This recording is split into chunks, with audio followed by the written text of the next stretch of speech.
Don't move. Let me see it. Don't move, Amy. Let me see it. Okay. Ready? Mm-hmm.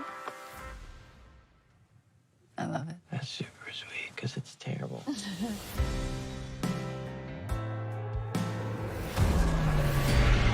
my God. Where have you been, Joel? Amy, I love you. I'm gonna come find you. The day of the monster uprising was the day I lost everyone. Only a small fraction of humanity survived to move underground. I've been scanning for Amy the entire time. And now I finally found her. Joel! Hey! Joel! Amy, is that you? Oh my God! Hey! How far away is Amy's colony? 85 miles. It's an impossible journey. Everyone will try to kill you. Don't fight. Just run and hide. Okay. You really got me going. You got me so I don't know what I'm doing. You all alone? Me too. You don't have to talk about it. You got me now. You wanna come with me? So I can't sleep at night.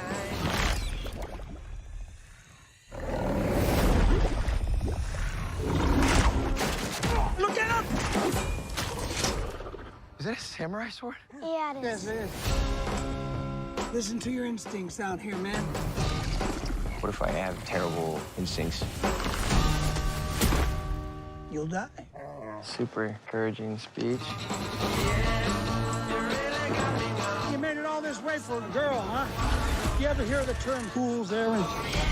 Amy, I miss you so much. We have lost this war. We could still take our world back. You're more of a survivor than I thought.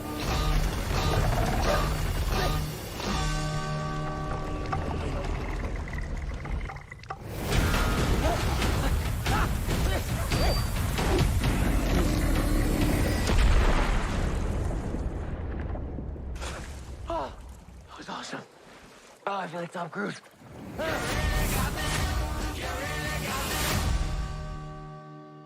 Hey, everybody, and welcome to the periodic Table of Awesome, the podcast that is in your eyes and your ears. That's right, we're live. Even if we time. are a little bit early. Yeah, That's all right. Look, you were booked in at the right time. Yeah, That's exactly what you wanted, and you got it. So you're just gonna have to live with it now, okay? At least we all showed up to the right place, not like Dion. He's at the wrong Four Seasons. yeah. I like. Where are you? Where are you actually at, Dion? I thought we were meeting at a hotel in Philadelphia. No. I have a new job. Yeah, it was a really interesting week. Like, I did not expect what happened to happen. Like, I was just like, landscaping supplies, this is fine. And then someone rang and said that they were going to put an event there. And I'm like, I've done events. I know how to do that. And then we had this thing and it was amazing. A lot of people showed up. And the guy from the dildo shop was real happy. Because he hasn't seen that many people in the car park since he had a sale. Yeah, was Frankie Valli there? I believe that he's also a frequenter of your establishment. Francois Valet. Yes, Francois Valet and the Philadelphia Four Seasons. No. I am having a laugh because it's Are you? funny. How are you How all? witty. What a jape. Hello. Hello, welcome to the podcast. First Yes. of all, I'd like to welcome our lovely people who are here in the chat. You're all very, very nice and we love you a great deal. But more importantly, you who's on the podcast, say hello, everybody, to Jill. Oh, hey! Hi, Jill.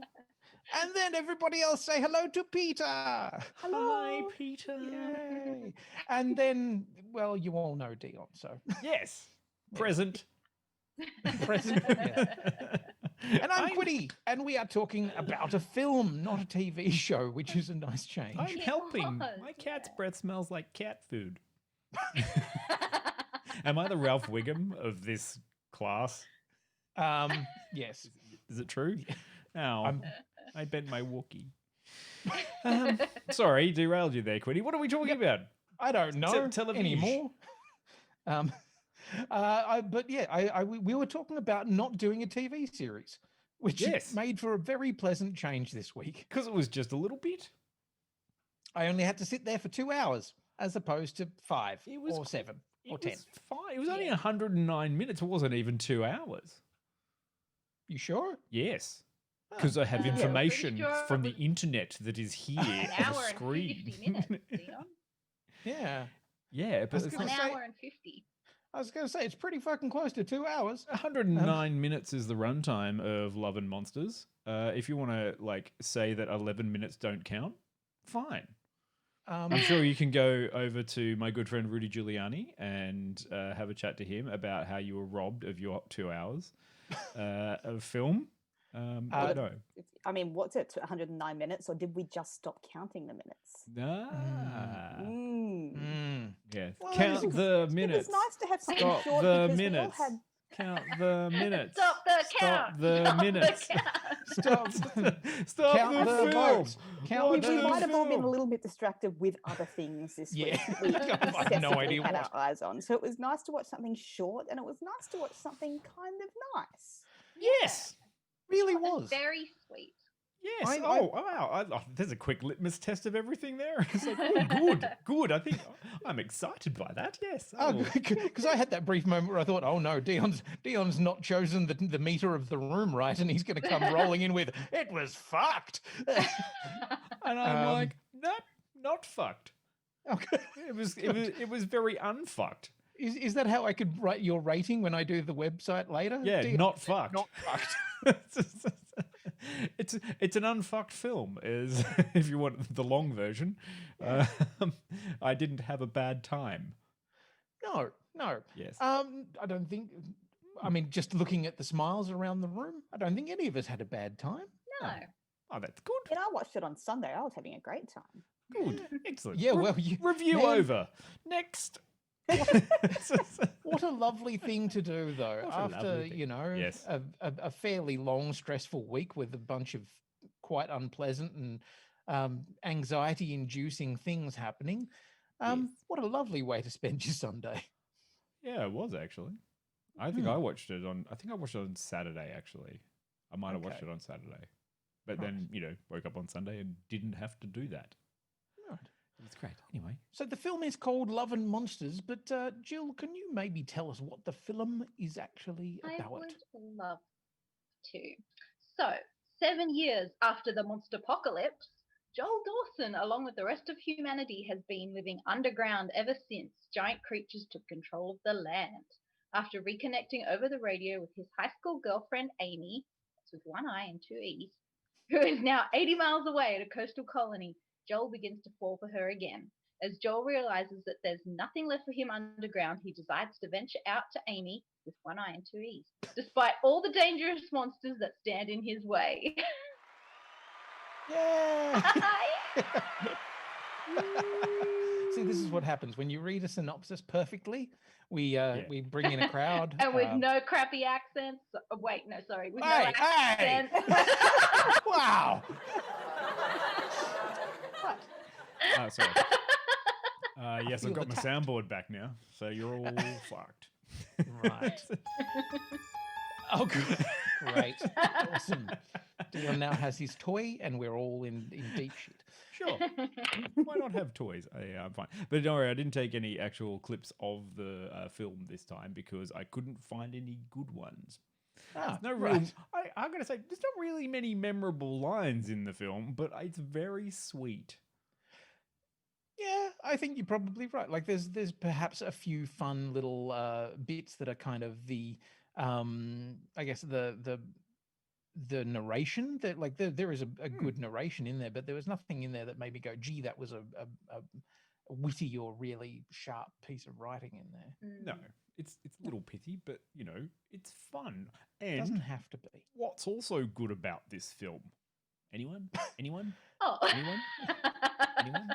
We I run thought out that of was steam leading already. somewhere. Dion. No, it's You know shot what? I in enjoyed Australia. that it was an apocalypse film zombie. Yes. Yeah, well, that was nice. Isn't it nice to have a Oh. break from zombies? Yes. Because it really had like a Zombieland vibe to it, but Oh yeah. with monsters instead. I think that's actually when I first saw the trailer, I thought that's exactly where we were at. Like, somebody was doing their own low budget Zombieland, which Zombieland's not exactly a high budget film. No. So I thought, okay, right, we're in that thing. I mean, it's got a very similar story, or at least a similar kind of looking cast. Grizzled older person, young woman, young waifish sort of dude who's Speaking kind of of inept. grizzled old people, Waifish. did you not high five seeing all of the older Australian cast members in there? Like, I remember you from a shit. Like, hello, Bruce Spence. So you always know hello, you're Bruce. in for a good time when you see Bruce Spence in the background. Ah, there you go. There's Bruce. He's done. All right, done my day. Thanks, mate. Bye. Yeah. Yeah, I'm doing another genre film here in Australia. Away I go. I have got a face for genre, Bruce Spence. And a scene stealer, I think, later on. But we'll get to that, I think. Absolutely. Yes. Look, something I actually really loved about the film was that it wears its references or its inspirations on its sleeve, or in some cases right on its shirt. Like, this is very, very clearly kind of riffing on Fallout and The Last of Us. Like, there is no two ways about it. This is riffing on Fallout and The Last of Us. To the point where the lead character is actually wearing a shirt that looks like the lead character of The Last of Us wears. Yes, and also has homegrown, like, weapons after, bullets run out, because bullets do run out and you can't really... And make is them. called Joel. Yeah, well... okay, but he's not the cool Joel from The Last of Us, and this isn't a dark and gritty kind of sad exploration into what does apocalypse mean and whether or not humanity is the real enemy, sort of. Yeah. And as Amy without two eyes and no E's says, a bit of canine combat armor as well. So, you get your Fallout dog meat. Yeah. You're getting all of the apocalyptic bits there, but you got your volts.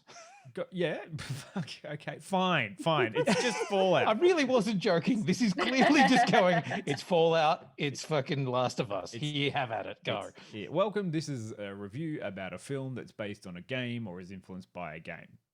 Yes. Sure. Yeah. No zombies. No backsies. No super mutants. No. But, well, actually, no. There Super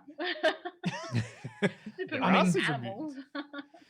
Also, robots. I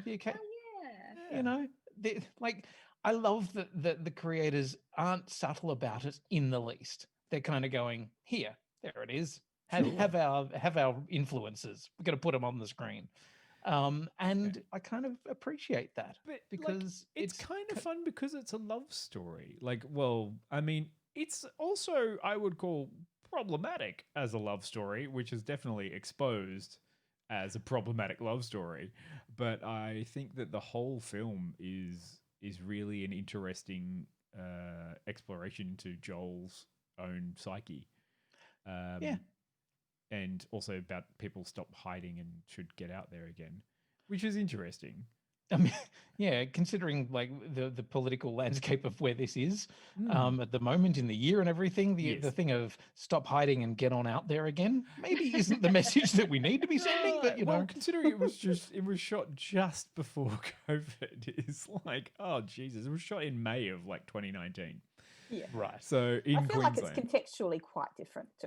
Yeah. It is. Yeah. It didn't know what was gonna happen. No, no. It's very plainly going, oh, this will be fun, and then being like, oh, this is a bit weird. Yeah. Not sure that we want to say this, but fuck it, we've said it now. So yeah, it got released in October of 2020. So, okay, this may require a little bit of help for me because I thought it was a Netflix release. It is. I couldn't find it in Netflix Australia. It might have been. On an Apple TV. Right. Oh. Yeah. Okay, right. Yeah, that would explain it was rentable off Apple TV, but not through Apple Television, like the Apple Plus channel. So you could rent it. It was video on demand. So I think they had a release in America, was on Fandango, and on the Apple Television to download as you sort of good, as well as cinemas. But right. Yes, not. I thought it was on Netflix too, but it wasn't. Yeah, no, I got rather confused when I went looking for it because I was like, I want to watch this in high resolution 4K, blah blah blah blah blah. Yeah, it is kind of one of those ones where you're like, oh, is this like, what can I go and do that? And then it sort of got overshadowed by Dune, as everyone was like, oh, Dune's coming out and Tenet's coming out and all these other things are going to come out and that'll be able to tide us over. And then people sort of forgot about this one, but this is a good one. You should seek it out. Yeah, absolutely. And have a little watchy. What did you enjoy about it, Peter or Jill? Well, that's definitely something. What was confused me about, and I think this is Dion was kind of touching on this before.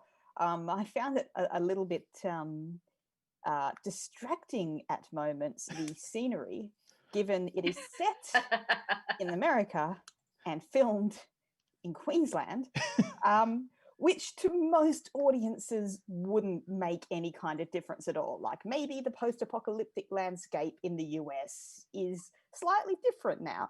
But, you know, a paperbark swamp is just always going to be a paperbark swamp.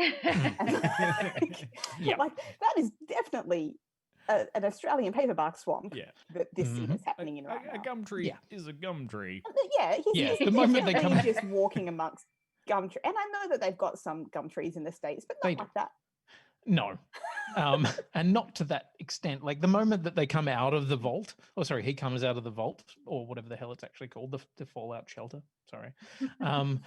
There is gum trees behind him and it's just like, well. It's just immediate. Like, he's definitely in Australia. And it's lovely, you know, obviously when we can have films shot here and employ local crew. And I just think it's an interesting choice for a film that's mainly set outside in vast landscapes to pick somewhere where the landscapes look very different to where you're setting the film. Yeah, I mean, I didn't have flashbacks and like since I'd seen Winchester by the Spearing Brothers and I was like, that's rural Victoria, America.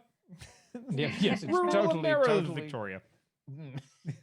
But aside from that little distraction that I kept having every time I saw a new environment, and I was like, oh, good, that's another environment that definitely isn't American at all. I mean, the geography in this entire film is very strange. It wasn't as bad as the movie Sniper. Which I think is only great to remember because that was shot in North Queensland and it was supposed to represent the South American jungle. And I was totally in there up until the point they got onto a train which had a giant QR, which is Q-Rail, Queensland Rail logo printed on the side of the train as they're just going. And I'm like, yes, Bolivia. That's Q-Rail, I found a little bit of that too when they were there's a sequence where in suburbia where the apocalypse is happening, and I kind of looked at it and just went, "That looks like a suburb somewhere in Brisbane," at a guess. You know, and there are a couple of wheelie bins in the background that I went, oh my god! Not sure that wheelie bins are well known in America, but you know, what do I know?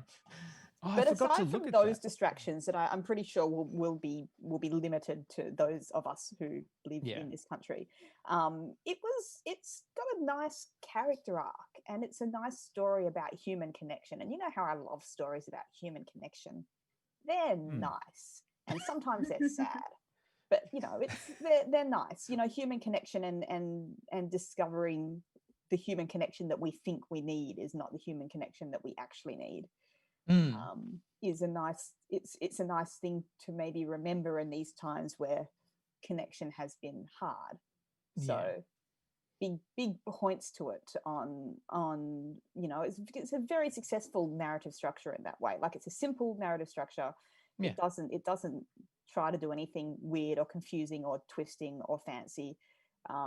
It kind of goes more or less where you expect it to go, and it's comforting as well. Well, yeah. It is though, isn't it? Because it's kind of like, okay, I know where this is going. It gets there, and then you're like, oh. Yeah, there's nothing overly complicated about it. It was just very straightforward and pleasant. Yeah, and well done. That's the thing. Like, you know, there are straightforward stories that go from A to B or whatever, and you kind of come out at the end of it going, oh, was that it? Whereas this one, you enjoy the journey enough that you can't help but kind of feel like, oh, that was worth it. That was, you know, you earned something by the end of it. And like the characters that you meet along the way are really I don't likable. You know, there are aspects of them that like I struggle to get past Michael Rooker's hair. You leave Rooker alone. He was doing really You well. don't like a permy mullet? I do like a permy mullet. I'm just not sure I like it on Michael Rooker. But I mean, like the king of selfies himself. But he actually, I got to say, this is the single most understated performance of Michael Rooker in perhaps the last decade. Sure. Oh, and that's good too. It's nice to have them like sort of have people show up because I think everyone in there is playing second fiddle to Joel and the dog. Yeah. Oh, boy. the dog. Whose name is Boy. Hero and had a stunt double called Dodge. So, you know, Hero Dodge Boy. Whatever. But yeah, like Sweet dog. I am slightly annoyed that Hero doesn't rate on the cast list particularly high. Absolutely. Like, come on. Like, come on. He was literally, well, he, she, it, the dog. They, the dog, was the second cast member. Yeah. You know, because the dog is there to do what dogs are in film, give you something to give a shit about. Just in case you don't really connect with the main character, everyone kind of connects with the dog, and that gives you the added tension of always worrying about when the dog's gonna die. Oh, I'm so glad that the dog didn't die. Oh, I knew that it wasn't a kill your dog kind of movie. I was feeling fairly secure most of the way through. You think it's not going to be a kill your dog kind of movie, but it's definitely a kill your dog kind of world. It is. It is a kill your dog kind of world, and that's the world was cool.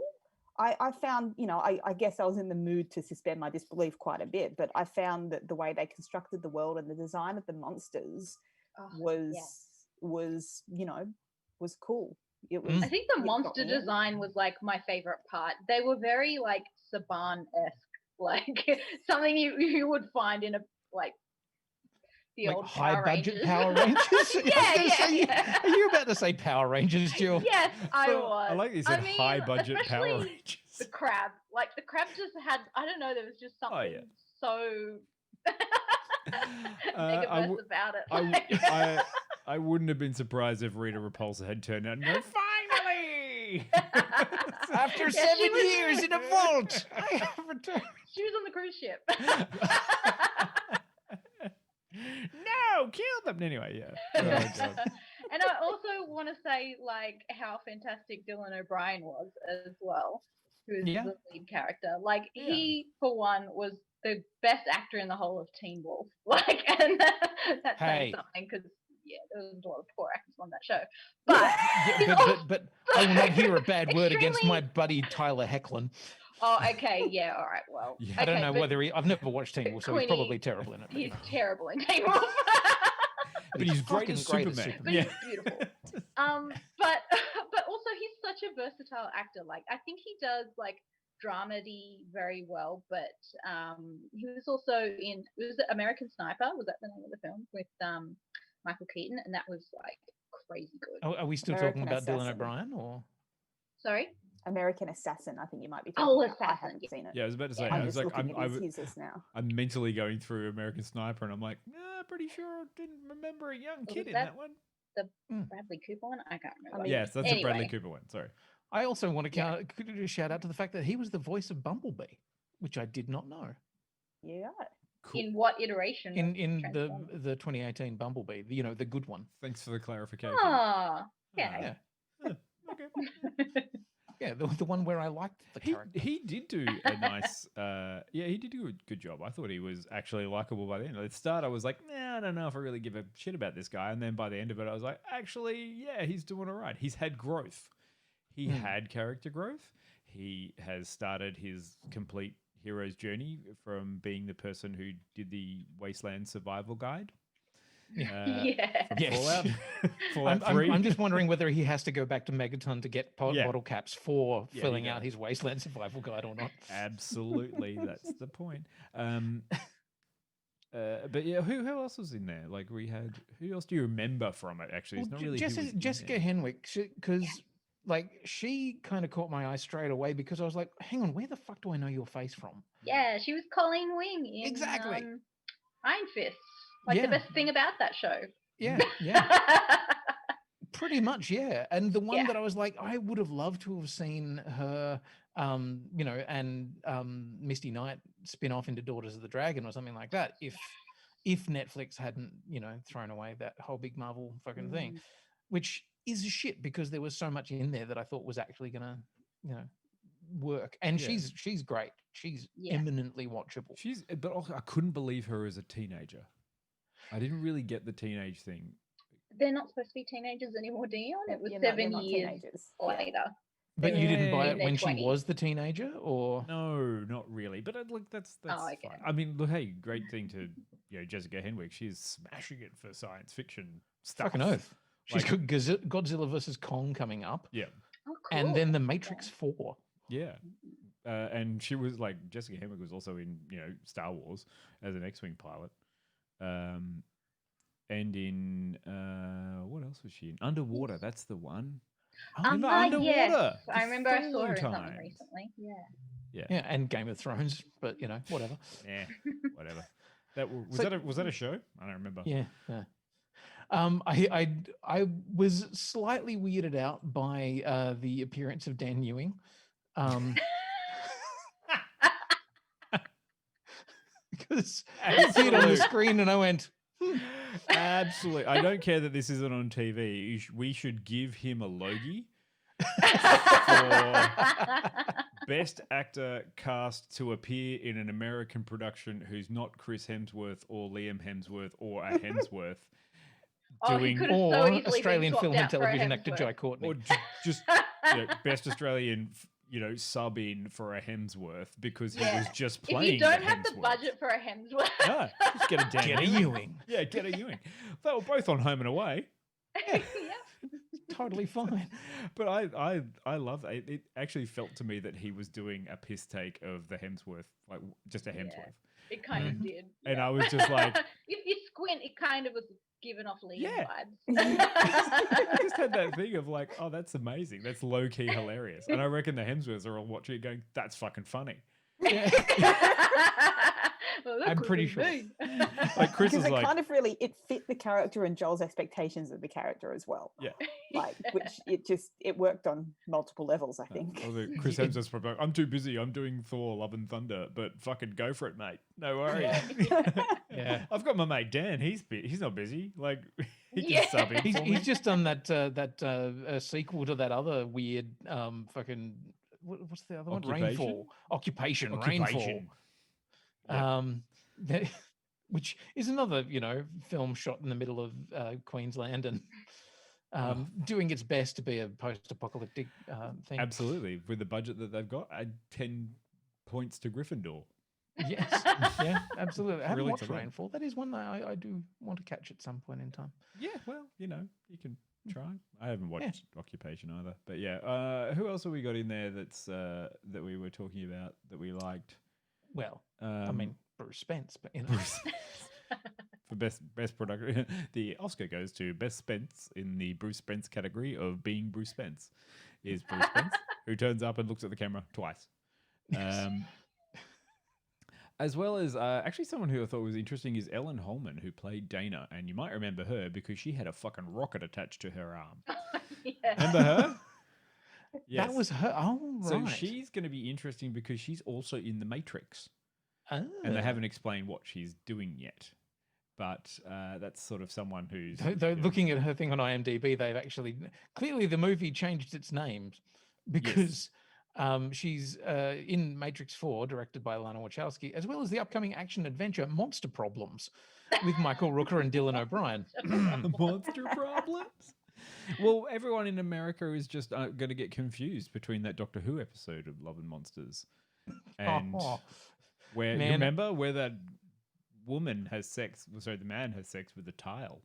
Yeah. Yeah. No, that doesn't actually happen in the episode, Dion. We went through this last week. It's referenced. It is just implied. Referenced, it is Peter. There's no scene, but that's what the imagination's for, and it's a dark place. Yeah, yours is. Yeah.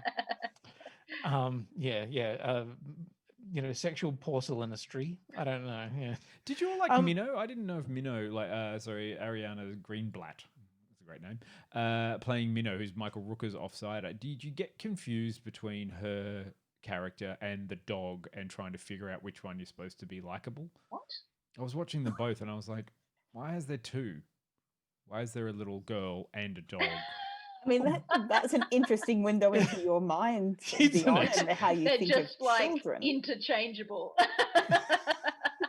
Sure, I mean, but if I've got to choose which one I've got to save in a monster land, it's the dog.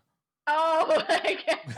Right. Not the precocious child. No, it's like, oh, damn shame. She wasn't precocious. She was traumatized. There's a difference. True. I liked it. I like the character.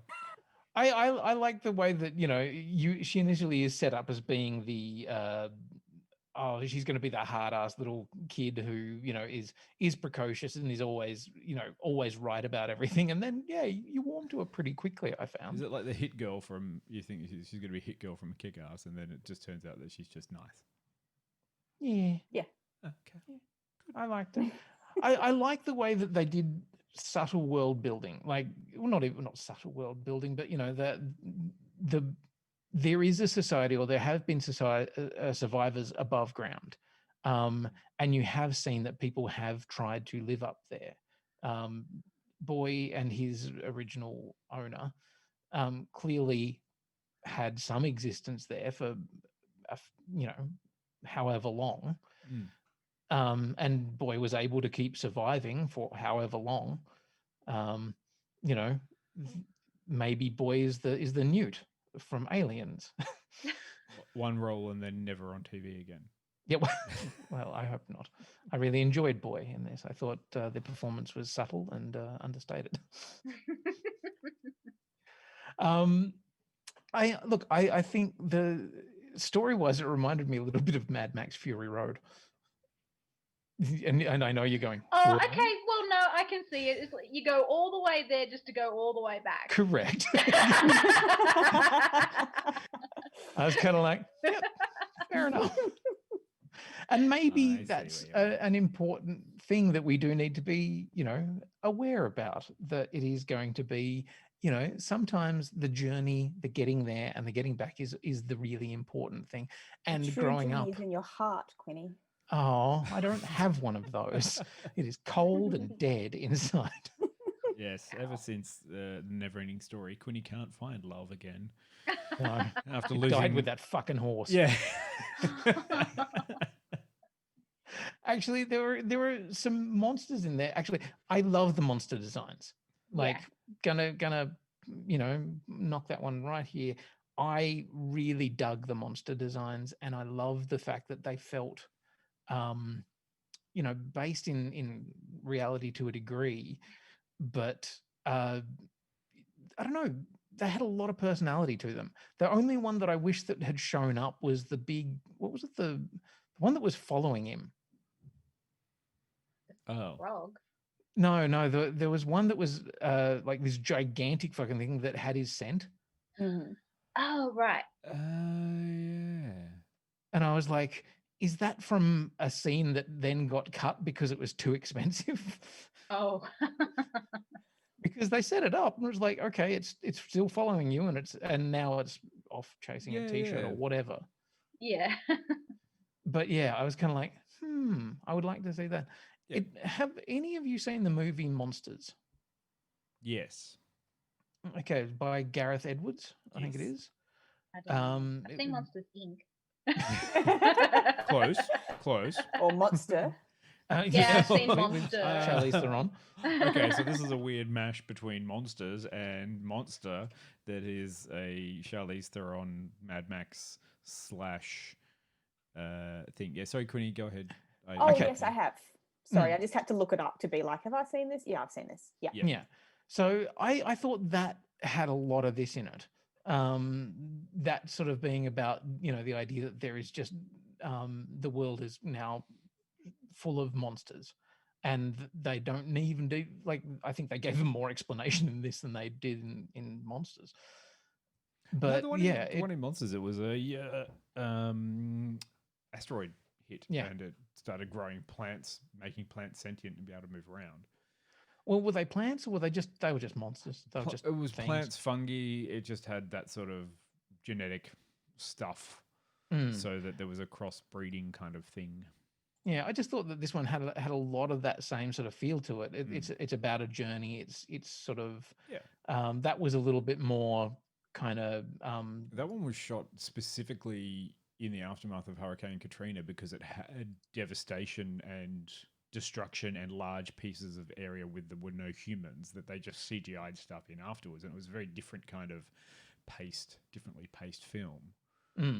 But it had a little bit of that sort of long day's journey into night kind of thing, where you or Apocalypse Now kind of thing, where you're going into something very dark, and the traveling into that and going through this dangerous place is a mirror of going through your soul or whatever. This doesn't have that. No, this is fun, and ultimately, I think it's a kids' film. Yeah. It is PG-13, and it is it's kind of scary for kids. Like, I would think. Oh yeah, I would say this is kind of scary for kids, but also it's that for very little kids. But I think it's a good scary family kind of movie. Yeah, yeah. It has that feeling of being kind of just aimed at the teen kind of market. You know, it's just scary enough. And I don't feel like it's trying to do anything that it doesn't achieve. You know, like I don't feel like it tried for something and missed. I think it tried for something very achievable and achieved it, which makes it an enjoyable watch, if not something that we're going to be talking about, you know, in 5 years' time, or you know, begging people to watch. It's a very watchable film, I thought. Absolutely. And as you say, like it knows what it's capable of. It doesn't go for anything beyond it. And like, to be honest, some of it is really impressive. Like the toad, you know, that's a pretty impressive piece of CGI.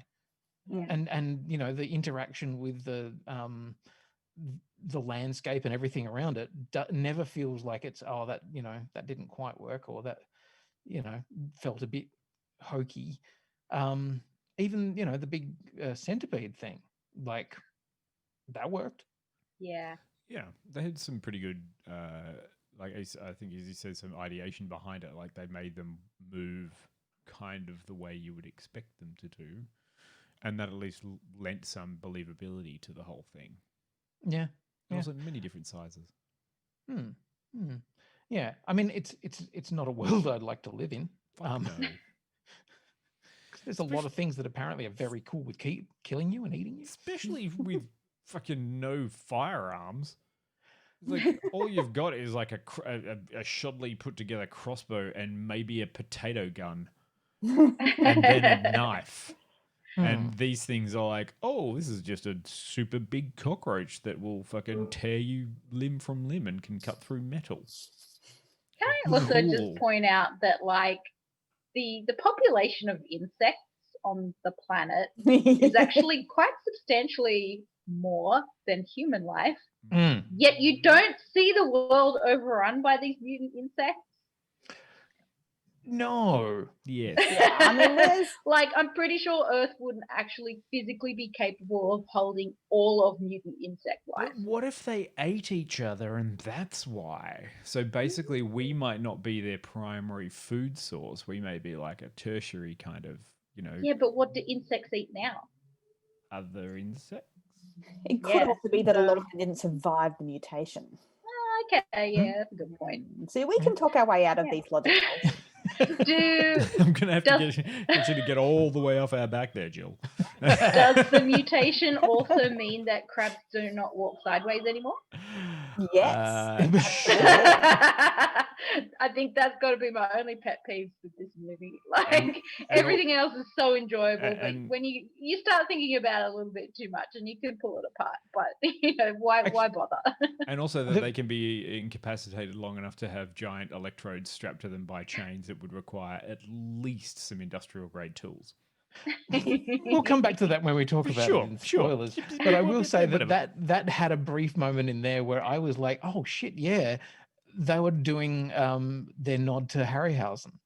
And some of the fights with the Scorpions and like Clash of the Titans and things like that, because him pulling a trident out, I was like, huh, that's awesome. Yeah, that's precisely the noise I made too. Kill a guy with a trident. I saw that. Oh dear. Well, should we have a quick look at the intro to the movie? Yeah. And this will explain how Earth got populated with big monstery things. Well, and then we'll come my only question is whether or not we should do the rating before we go into the spoilers. Yes. I always sorry. Thank you for keeping me on track there, Quinny. You've done a really good job. 3. I don't know about that, buddy. 3. 3. That's your rating. Yep. Good. Okay. 3 out of 100. 3 out of 100. It'll get bigger when the chemicals get to it. What? Okay. So what's your mutated score? Yes. Yeah. 3 mutated. 3. Post mutation. I'll give it 80 because I would like to see a sequel. I thought it was fun. I would recommend it to other people. It's also Australian people in it, or even though it's not really an Australian production, it is an Australian film. And I thought it was actually very sweet and good. What a nice film. What a nice change. Yeah. Anyway. Nice. Someone else? Jill, give us a rating. I'm going to go 85 because I did enjoy it. I really liked the monster designs and the acting was, on par with everything else. And, it didn't make me feel awful after watching it, which is a bonus these days. Oh, yes. And I would definitely tell people to go and find it because it was such a fun little, it's made a great change from inconsequential film. A great change from all the sex cult shit that I've been watching. You're way down that Nexium route, aren't you? Yeah, dude, it's fascinating. Like Tiger King, Nexium, what else? Sorry. We just need a whole bunch of these, can't look away from horror watches. I watched, what is it? 3 Identical Strangers the other day. Speaking of... That is so good. It's so good, but that's one of those ones where you're like, oh, shit, I can't look away from this. If they'd done that as a 6-part series on Netflix or something, I would have been like... Also, the dog didn't die, so, True. Very true. Okay, Peter. I'm going to go 78. Very enjoyable film that kind of does what it sets out to do and is fun. The script is kind of average, but it achieves what it wants to achieve. I can't help thinking that it would have kind of pushed it up into like, oh my God, you have to watch this territory for me if the script had been a bit sharper. If there were kind of some more clever moments in the dialogue. Having said that, it wasn't bad dialogue. It was just, it was where it was and it got where it needed to go. No, I think it's fun. Yep. Nice. I agree. I'm sitting around roughly the same. I'm 82. I think it does that thing of... Is that 80 as well or 80? Sorry? Is that 80 as well? 82. The script does that thing, and I think Amy said it before in the chat, that it does that you may be wondering how I got here kind of narration, and then this freeze frame, and that's all record scratch. Sorry, record scratch.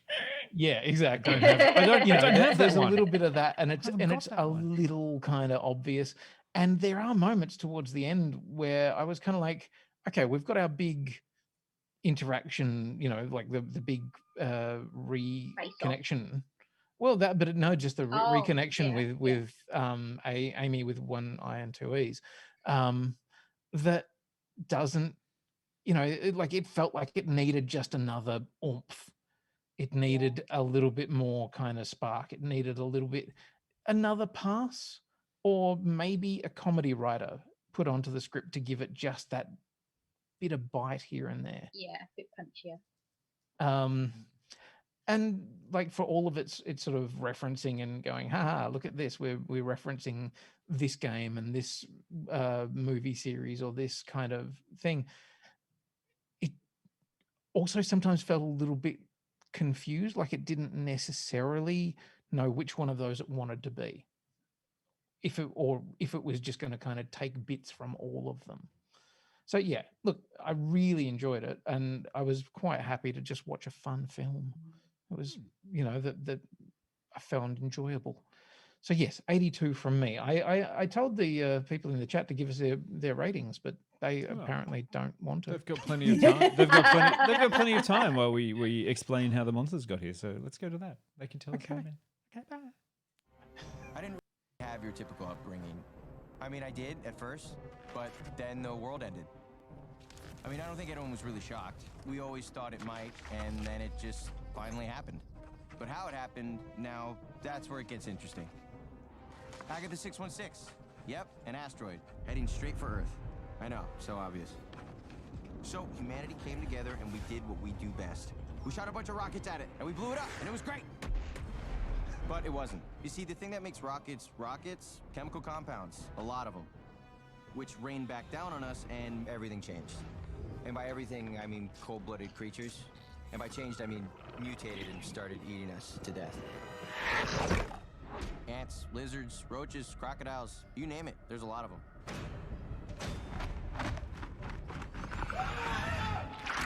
Actually, I knew this one kid who was eaten in his sleep by a goldfish he won at a carnival.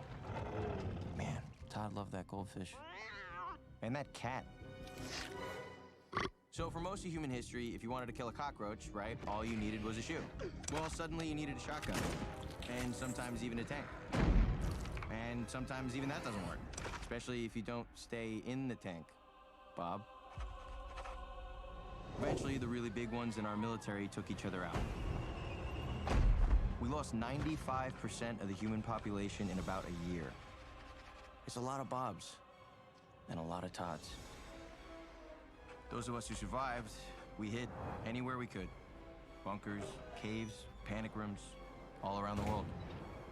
So for the last 7 years, I've been living in an underground bunker. And it's not as bad as it sounds, really. It's a great group of people, and we all love each other. You know, it's kind of what I imagined college would have been like.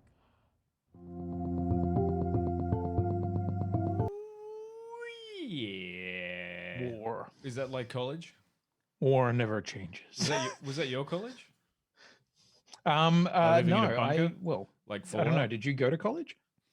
I went to a university because I am part of the aristocracy and don't go to fucking bullshit Americanization. No, I didn't go to college. Right. My apologies. I didn't mean to bring out the anger. No, you're right. Go right ahead. Yes. Okay. So in terms of this, we are going to talk spoilery. Did we buy into the big kind of reveal of the bad guy at the end? Oh yeah, absolutely. Because Australians are dicks. Yeah, massive. Like, if I run into if I'm in America and I'm in a bunker and I come out and there's an Australian, I'm gonna fucking shoot that guy. I just want to point out to you, you are also that Australian to someone else. Absolutely. But you got to know that Australians are all criminals. Especially a guy that calls himself a yacht captain. Yeah. And insists on being called Cap. But like, yeah, mate, it's all right. Bring my own beer. No, go on. Yeah. We'll be okay. Like, you didn't steal food, did you? Yeah, that was a great running gag. Like when it first happened, I was like, okay, it must be a gag. But when they kept referencing, I'm like, that's great. Even when the robot was, what was her name? Mary? Mavis. Yeah, when Mavis was like, oh, did you steal food? It's like, oh fuck, right, okay, it's like murder is fine, but stealing food is actually the problem in the post-apocalypse. Oh, the biggest dick move. Yes, Mavis with a 1 instead of an S, as she will repeat as I just repeated, Peter. Mav 1S. Yes. I love that whole thing because you kind of get the idea that stealing food is the worst that you could possibly do. I like that they had a different, like, really interesting representation in the whole vault stuff in that structure, and it was really good to see the thing like, hey, people form vaults in communities. Some of them are good and they have a widely diverse, like internal ecosystem of young people, old people, all that kind of stuff. Or some of them are just fucked. Like Amy's one, which is like, I'm in a vault full of old people. So because I'm the youngest, nursing home of the apocalypse. Yeah, the nursing home of the which I thought was great. Like that's what's gonna happen. Yeah, like Joel gets stuck in the vault where everybody pairs up and bangs a lot. Yeah. Which is great, except for him, who's like, great. Yeah. And, poor Amy is stuck in a vault where, everyone's 60. Yeah. Like, now, there's a part of me that would like to have seen or known a little bit more about her backstory with the other, who her partner was that died or something. I don't give a shit. I think that wasn't the point. Oh, no, it wasn't. The point was more that he made a massive assumption. Oh, yeah. That he shouldn't have made. But I think that the larger point is that, his realization in the end that he actually had a family and he had a community, and he felt like he was on the outside of that because he didn't have his person within that. And I think that's a very kind of relatable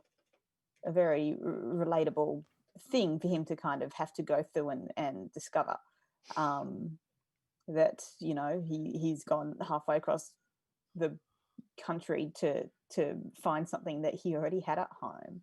I think that is a common hang up for a lot of people as well. Like, they're so focused on, looking for the one. And, why not enjoy like the human connections of friendship and familial love that you can find from other people? Yeah. But at the same time, how hard would it be, like, facing down, like, wow, the rest of my life is just with these 16 people and they're all paired up. Yeah. There is no possibility of me ever finding romantic love in this situation. Ever. And what's more, I can hear them having sex all the time. And it's quite well known that I'm alone and no one wants to pair up with me. Yeah, but I make great good minestrone, so Yeah, I like that actually permeated across the radio too. Which is like, I hear you make Joel, good minestrone. I hear you make a good minestrone. It's like, fuck. God, is that also all how I'm we worth? perceive our own value as well, because he didn't perceive that he was valuable to his community. Yeah. And he assumed that his community didn't think that he was valuable. And then, in the end, he finds out more about his worth as well. There's a lot of like very nice, simple character arc, very relatable character arc stuff in here that's not too on the nose, but it's actually, you're right. Like, absolutely, I like all of this because Joel's development is great. He's going he's given himself a quest. He's having his hero's journey. He finds a companion straight away, the dog, the mentor. The dog is the mentor, really. The dog is the mentor. Yeah, absolutely, because it barks and says, don't eat that shit and go this way and all that kind of stuff. And he starts listening to it, as you would, because you've got no one else to talk to. Then he meets a couple of, side quest givers along the way who teach him stuff that he needs to survive. And then I like that they left. Yeah. I like that there was this weird thing and then they diverged because that was part of their path. Like, they weren't going to sit there and create a new family unit. And I did like that. Even though they would have loved to. Yeah. The message of the whole thing is kind of like, you know what? You've got to do some stuff on your own. Yeah. In order to grow. And maybe that will help you come to terms with some other life realizations. I also, one thing I did find kind of weird, just in terms of the time frame of the whole thing, is that he was only above ground for 7 days. Yeah. So he changed a lot in those 7 days. Yes, there was a lot of growth in 7 days. He's only walking 85 miles. So, that's 135 kilometers. And I know, because I looked it up to figure out how far I would walk from, like, say I was here in my house and then I decided to walk 85 miles, and I was like, fuck no.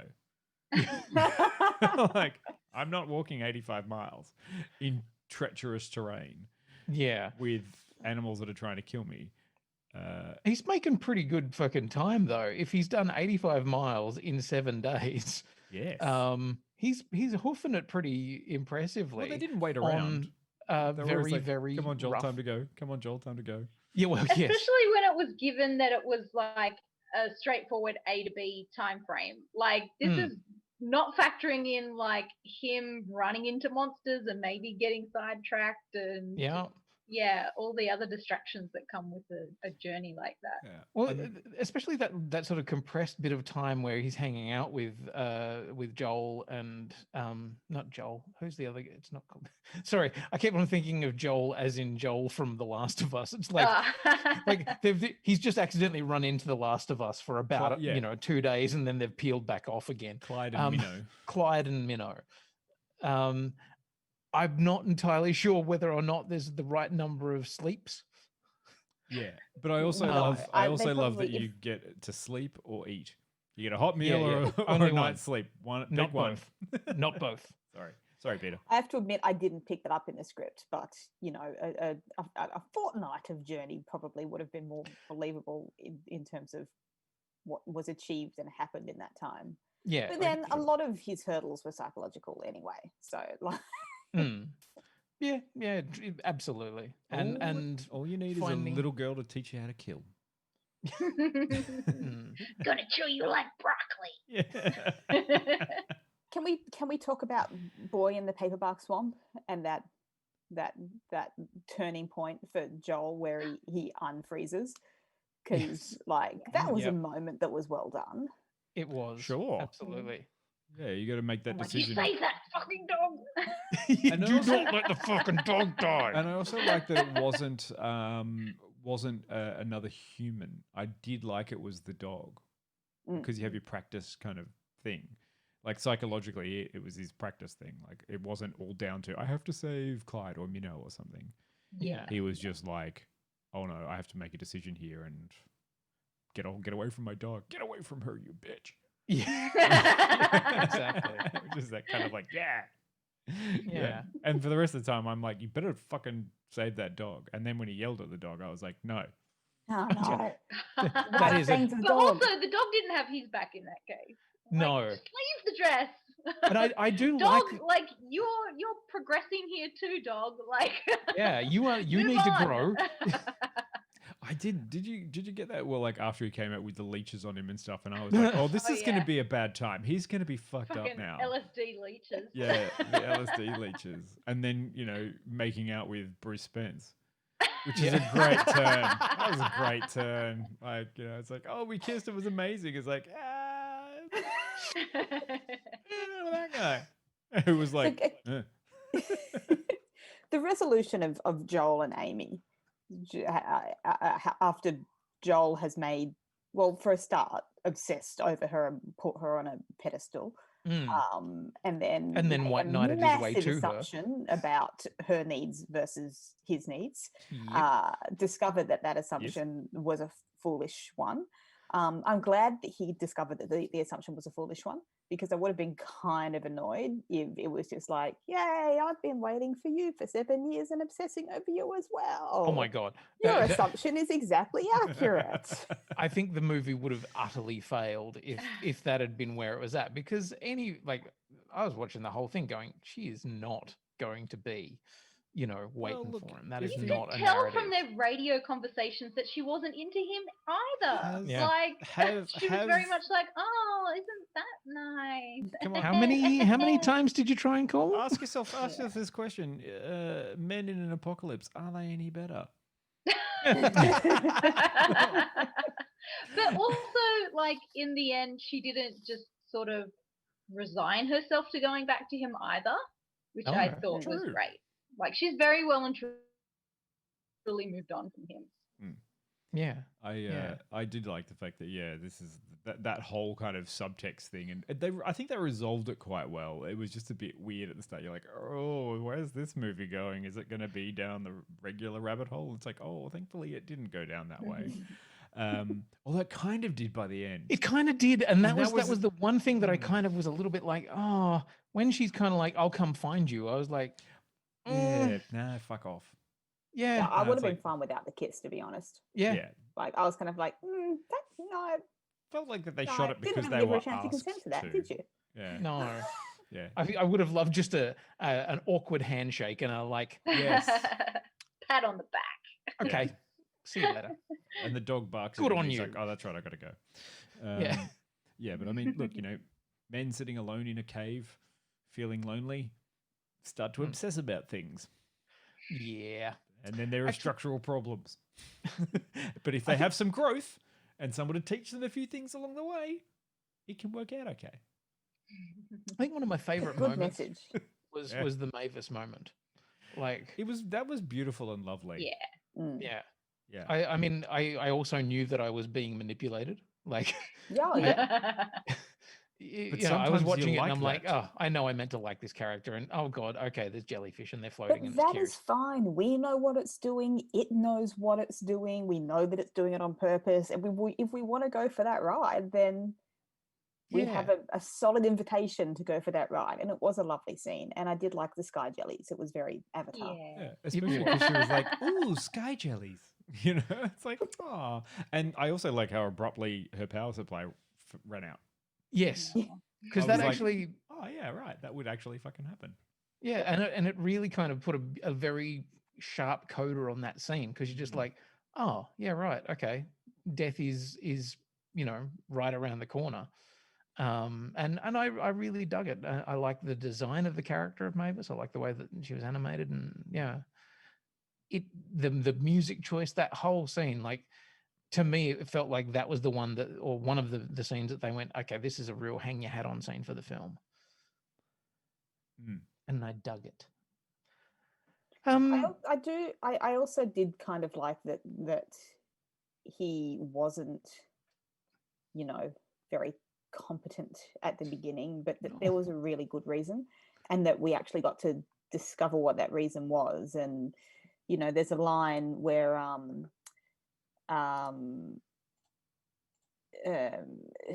Joel is kind of upset that Minno's being mean to him. And Clyde is like, well, we've all had trauma. I liked that we found out what Dylan's trauma was and kind of understood that part of the character, and then got a little bit of resolution for that in that scene. It was just nicely done. Yeah. That's good. Yeah, I like that. There is a line in there from Clyde that I think is actually a really, really good one to live with. It's just good instincts are earned by making mistakes. And I was like, yeah, actually, I dig that. I think that's what I kind of did like about the film. It had good messaging.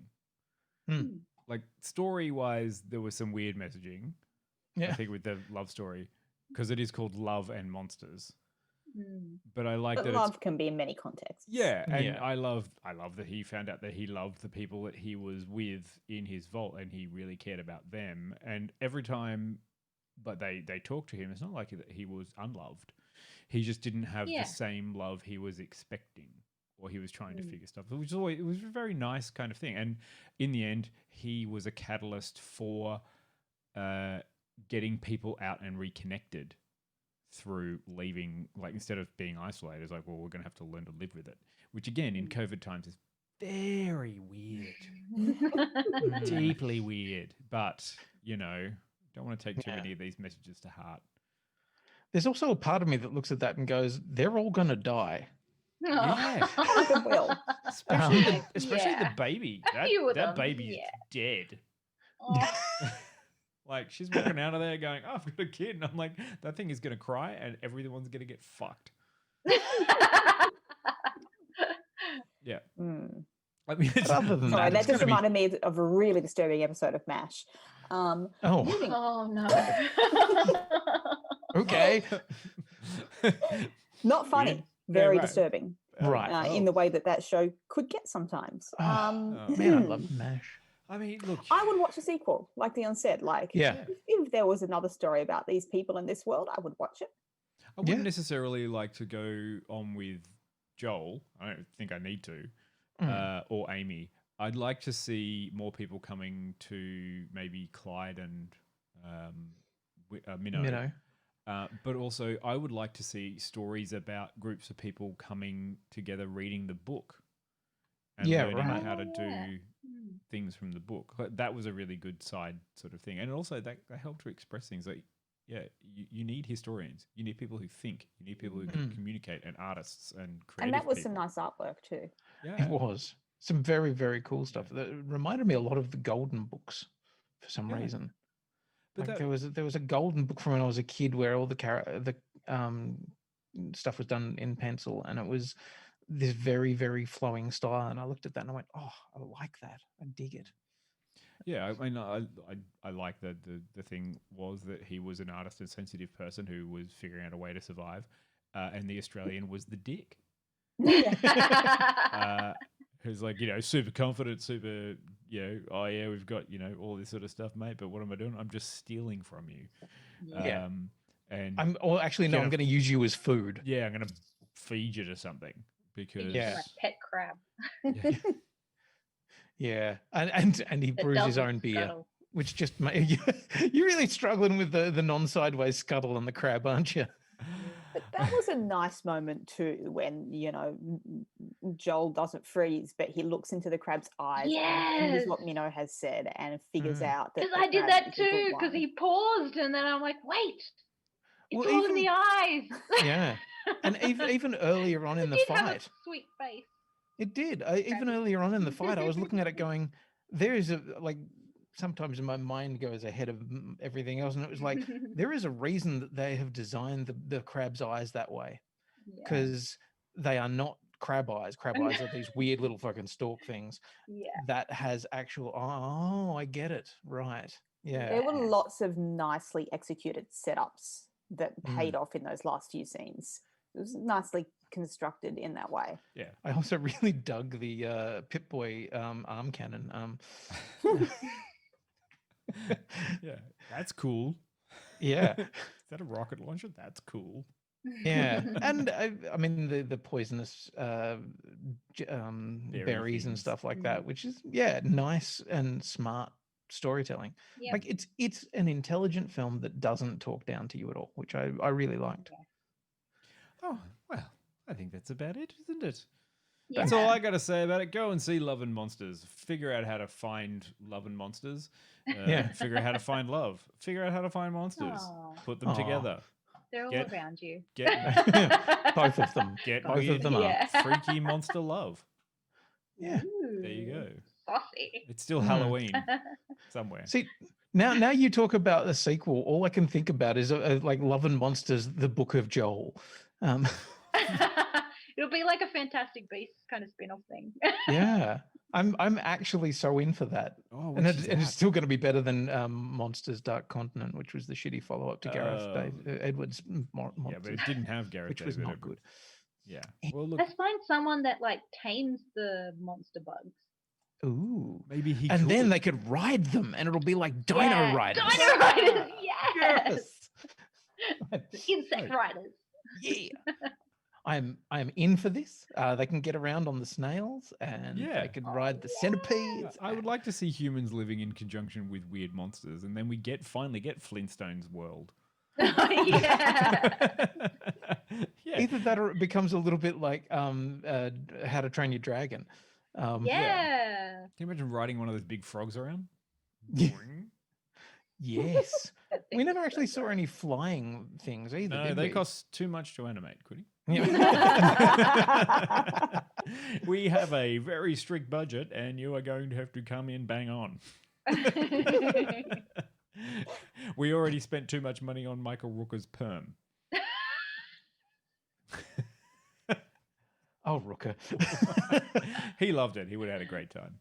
I am sure he had a wonderful time with it. I agree. And so did we. He probably filmed it between supernovas. You know what? He probably did. Probably. Oh, wouldn't Fuck. There is a distinct possibility. Well, that's... So what are we doing that's that one. What's coming up? What's coming up in review land? Next week we're doing Harley Quinn, the animated series. OMG. Which I'm so excited for because I've enjoyed that for such a Very while. specifically the HBO Max one that is R-rated. So, Yes. that clip will be fun. It's wild. How many episodes have I got to get through before next week? Well, there's 2 seasons. 2 seasons. I can't remember how many I episodes. think there's about 26 10 or or 12 episodes each. Yeah, about 12 thank ish. fuck, it's not 20. And they're only 20 minutes, Dion. It's super okay. easy to burn through. And also it's all on Amazon, so it makes it easy to get. And which being the case, all of y'all out there could also, Amazon. Am I watching the right thing? I thought there was 3 seasons available on Amazon. No, 2 seasons Maybe so far. I'm watching the wrong thing. Who knows? The one with Kaylee Cuoco? Yeah. Yes, that's what I'm watching. Yeah, no, that's the one. That's it. I love that Casper just said, "Oh, I that's just not, imagined. that's not seasons. Avatar." One day. Look, One you day. guys can do Avatar when I'm away for a fortnight. And then Because I don't want to do Avatar. Look, I'm happy to do Avatar, but I'm also the only one who has seen all of The Last Airbender and Legend of Korra. So I'm kind of, You're doing it on your own. Yeah, I'll be sitting there just going, well, I really like this bit. And there was that bit with the giant turtle. I like that bit. And I really like the bit where it wasn't the film. Ooh. Yeah. And then Yeah, after Harley really like Quinn, that bit. we are going to dip our toe back into Marvel land with The New Mutants. Remember that film that Yes. came out and everyone missed it because no one wanted to go anywhere? Yeah. Do you want to come out and watch a film? It's in cinemas, and everyone's like, fuck no. Unless you're in And- America where you're like, yeah, I'll lick the seat. Why does everyone have COVID? Our president doesn't care. Yeah. Masks are a scam. Anyway. And also, like, if people were going to go out into the wonderful world of cinema, they probably went and watched Tenet. Again, one that I haven't come around to, but we'll get to there eventually. Also, sometime between now and the end of the year, we have WandaVision coming out. Oh, that I'm actually excited for. Yeah. You say Tenet, I'm like, ugh. You say yeah. WandaVision, I'm like, ooh. Ooh. Yeah. Saucy. Yeah, I think there's going to be odds are that's either late November or early December, but nothing has actually been released yet on that. Although Yeah. there's also, yes, thank you, Casper. There's The Mandalorian Season 2, which I could talk about. We want to talk about it? We talk about it? No, we can keep talking about it. It's all right. I mean, if you want, you could join in the Mandalorian spoiler thread that we run. So if you do want to talk about Guaranteed spoilers by 9 o'clock every Friday night in Australia. Yeah. Yeah, we give you a good 2-hour window. Yeah. Yep. And I would like to take a moment to just say I hope that everybody is up to speed on that now, but Baby Yoda is a straight up fucking killing machine. Yeah. He's a naughty little boy. Didn't I put that? I think He's murdering. Did I post that somewhere, which is like based on the information that we've got from the Mandalorian? We realize now that on Dagobah, Yoda was the apex predator. Yoda was total, like every animal on that planet was just fucking terrified of Yoda. He's just sitting there, and they're like, "No, don't go near that. Don't go near the little green dude. He will fuck you up. He will eat your children." Yeah. He's the boogeyman amongst anything that slithered or crawled on. Tis a Dagobah. remorseless eating machine.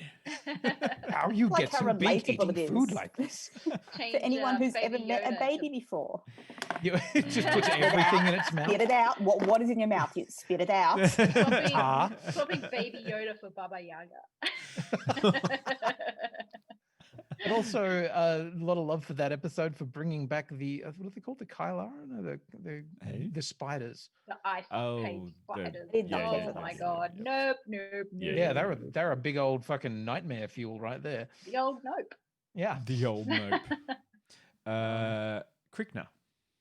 Krykna. I knew they had a weird, and of course, some people saw them in Rebels where they got a run not as Krykna. well. There's something else. They're different. I know it's a KY something. Yeah, not jelly. I was gonna say it. Yeah. As soon as I said it, I was like, God damn it. Oh, you were right, Dion. The Krykna. Krykna. I always just remember them as Ralph McQuarrie's weird white spider things on Dagobah. That's where they came from. Yep. No, still gross and unpleasant. Stop your futzing there. Everyone just be happy that you get to see Dave Filoni as a star X-Wing pilot in Star Wars. Now that's just what he is. Again. So is this going to be our weekly thing at the end of the podcast? We just talk about this week's episode of The Mandalorian. It can be. Maybe. I don't know. Yes, well, you can come to the periodic table TPGOA Mandalorian spoiler thread. Get spoiled. Yes. Go right. And mostly it's a lot of memes. It's a lot of memes. A lot just of memes. meme sharing. Yeah. That's what meme sharing's for. You find a group, you share memes within that group, then you steal those memes and you put them in other groups. And people go, you send them to your friends that aren't in the groups, and then they think you're cool. Yeah, exactly. That's true. It's the only way to get ahead in these socially distanced times. You have to have the freshest of fresh memes. Fresh memes. Funnily enough, looks all like I can memes think are of back now on the menu, boys. Hey, that's wrong. That's a verbal meme. Oh yes, Dino's also just remind us in the chat that the Animaniacs are coming out. Don't forget about that. They're coming back. Super excited for that one. Yes. To see them return to the wonderful world. Like that little clip that they released of Animaniacs of them doing their Jurassic Park jokes was fucking yes, chef's kiss. I like that is now a thing that people say. That meme was chef's kiss. I've kissed a chef before. That's not how they kiss. They go, and then they do. Yes. It's like, I want to take your face off. Fucking okay. We have descended. Dino's talking about the Snoopy show. I think we have clearly hit the point where we need to hit the end of the record. Get yourself onto Harley Quinn and talk about it next week. Come back and join us. Yes, we would love to see you. Bring your friends. The more friends you have, the weirder this gets. Yes, absolutely. I have been Quinny. I've been Jill. I've been Peter. I've been Dion, I think. I have. And we have been live before our time. And if you're interested in, hello. If you're interested in booking this place for your next function, I am here and willing to do 21st, bar mitzvahs, presidential campaigns, all for it. Quinceañeras. And I'll be working next door. At the crematorium or the dildo shop? Sorry, Jill, did you say crematorium? Because that is the dildo shop.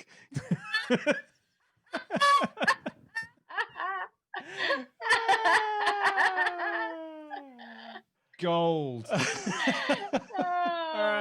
the rave horn?